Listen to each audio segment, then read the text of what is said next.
modern economics, University of Chicago, they would say, well, jobs are lost, but new jobs are always created. Nah, not in this era, because the middle class worker who, oh, okay, I lost my job at McDonald's, I'm just going to work at the factory and just produce screws. Oh, that plant closes, I'm just going to go over here and work at Burger King, or I'm going to work at this Mamak, or I'm going to, right? It's all in the same. You can't teach that person, oh, why don't you just learn how to code?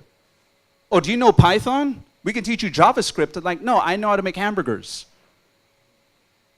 So the ideas of universal basic income, which I don't know if you guys understand that conversation, I think there's going to be a lot more government intervention, because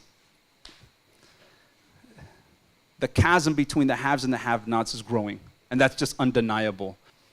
But I think there's going to be a much more G to G that's going to have to be dealing with.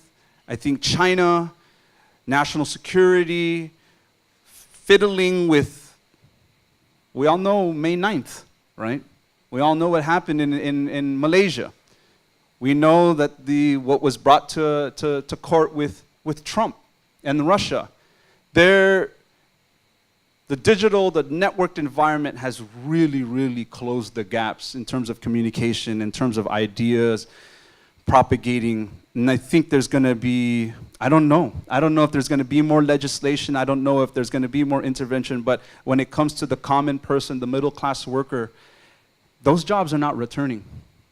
They're not returning. People have asked me, what do you think my kids should study? And what do you think they should do for the future? And I had to really think about this, because this question has been proposed, has been asked of me many times.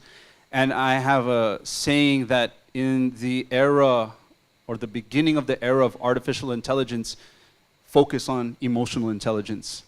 Be more human than ever. Because if your industry can be reduced to zeros and ones, trust and believe, you will be out of a job. 10, 15 years ago, the big talk was, oh, coding, everyone's got to be a developer, you got to be a programmer. I could just hire a bunch of kids out of Sri Lanka now. I don't need you. So now it's data science, right? And it's these new things, but I really feel that it's the soft sciences, being creative in thought, being creative in solutions and measures, that I really think is the future, because we're not going to need people to serve us at McDonald's. We're not going to need these industries that robots can easily just jump in and do the job. Instead of 1,000 people, you just have 3 experts watching a bunch of machines.